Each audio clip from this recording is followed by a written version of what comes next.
Hello dear students, आज हम grade +2 का चैप्टर सोल्यूशन स्टार्ट करेंगे। तो जोश में बैठिएगा, ध्यान से सुनिएगा। मैं आपसे हर रोज़ एक एक टॉपिक शेयर किया करूँगी और टॉपिक जैसे ही चैप्टर कंप्लीट हो जाएगा उसके एंड में आपको इंपॉर्टेंट क्वेश्चन भी शेयर किए जाएंगे। ये टॉपिक इस तरीके से शेयर होंगे कि आपको बुक उठाने की ज़रूरत नहीं पड़ेगी। बहुत ही अच्छे तरीके से ये नोट्स बनाए गए हैं।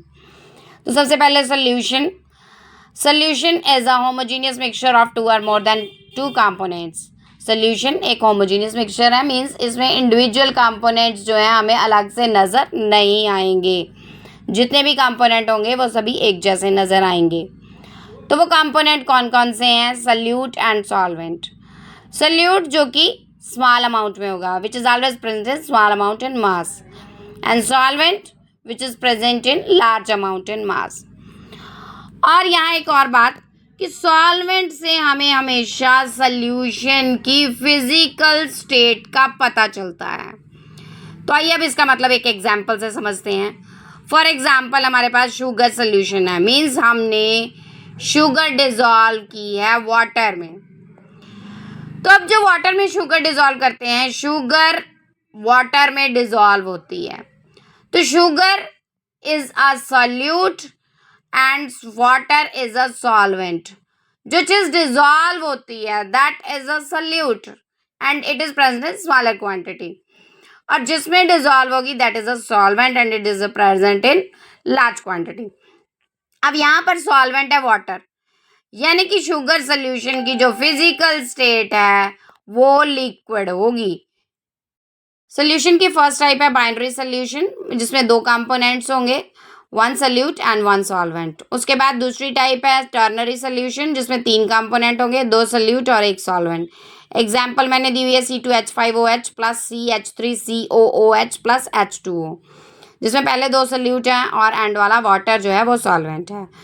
देखो, जो सोल्यूशन है उसमें सल्यूट ज़्यादा हो सकते हैं लेकिन सॉल्वेंट एक ही होगा। जैसे घर पे हम मान लो एग्जाम्पल के तौर पे ले लें, नींबू पानी बनाते हैं। तो नींबू पानी बनाते हैं, पानी में हम चीनी भी डिज़ोल्व करते हैं, नींबू भी डिज़ोल्व करते हैं, नमक भी डिज़ोल्व करते हैं। तो सोल्यूशन की अलग अलग टाइप्स हैं, लेकिन हमें इस चैप्टर में मेन जो पढ़ना है वो है बाइनरी सोल्यूशन। उसके बाद बेटा इस टेबल को ध्यान से देखिए। इस टेबल में से भी 1 या 2 मार्क्स का क्वेश्चन आ जाता होता है कि इसमें टाइप्स दी हुई हैं सोल्यूशन की, gases solution, liquid solution, solid solution. अब मैंने आपको बताया था कि जो सोल्यूशन की फिजिकल स्टेट है वो हमें सॉल्वेंट बताता है। तो यहाँ पर गैसेस सोल्यूशन लिखा है तो इट मीन्स यहाँ पर सॉल्वेंट गैस होगी। अगर लिक्विड सोल्यूशन लिखा है तो यहाँ पर सॉल्वेंट लिक्विड होगा। अगर सॉलिड सोल्यूशन लिखा है तो यहाँ पर सॉल्वेंट सॉलिड होगा। तो बेटा अगर हमारे पास सॉल्वेंट का पता लग गया तो हर एक सॉल्वेंट के अलग अलग सल्यूट होंगे। अगर गैस है तो उसके तीनों सल्यूट होंगे, गैस, लिक्विड, सॉलिड।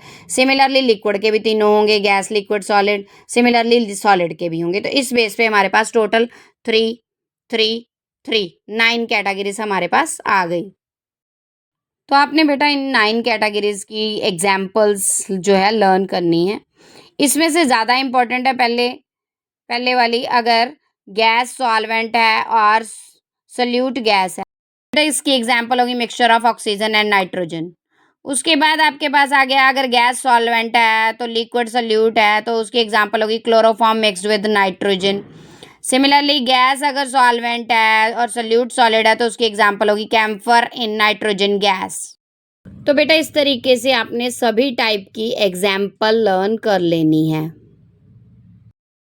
तो बेटा बोर मत होइएगा। उसके बाद है हमारा अगला टॉपिक कंसंट्रेशन। कंसंट्रेशन क्या है बेटा? Amount of solute present in given amount of solvent. Solute कितना है सॉल्वेंट में? अब देखिए बेटा, मैंने एक डायग्राम ड्रॉ की हुई है। मैंने एक को लिखा है कंसंट्रेटेड, एक को लिखा है डाइल्यूट। देखो दोनों में 50 ml वाटर है, दोनों बीकर्स में, लेकिन एक बीकर में मैंने डिजोल्व की है 2 स्पून शुगर और एक बीकर में मैंने डिजोल्व की है 1 स्पून शुगर। और मैंने कंसंट्रेटेड किसको लिखा है? जिसमें 2 स्पून हैं शुगर के, और जिसमें 1 है उसे मैंने लिखा है डाइल्यूट, क्योंकि उसमें जो सल्यूट है वो ज़्यादा है, लेकिन सॉल्वेंट दोनों में सेम है, लेकिन सल्यूट जिसमें ज़्यादा है उसे हम कंसंट्रेटेड बोलते हैं। तो कंसंट्रेशन टर्म्स जो आपके सिलेबस में हैं बेटा वो है M/M, M/V, V/V, ppm, molarity. ये जो कंसंट्रेशन टर्म्स हैं बेटा, ये आपकी डेली लाइफ में कहाँ यूज़ होती हैं? जो आप टैबलेट्स, जो आप मेडिसिन खरीदते हो, वहाँ मेडिसिन के पीछे ये लिखा होता है M/M, इतनी M/B है, इतना V/V है। तो बेटा इन कंसंट्रेशन टर्म्स को हम डिस्कस करेंगे कल। बोर मत होइएगा, इस सारे टॉपिक को अच्छे से पढ़िएगा। जिसको मेरा ये चैनल अच्छा लगा वो सब्सक्राइब ज़रूर कीजिएगा। Thank you so much.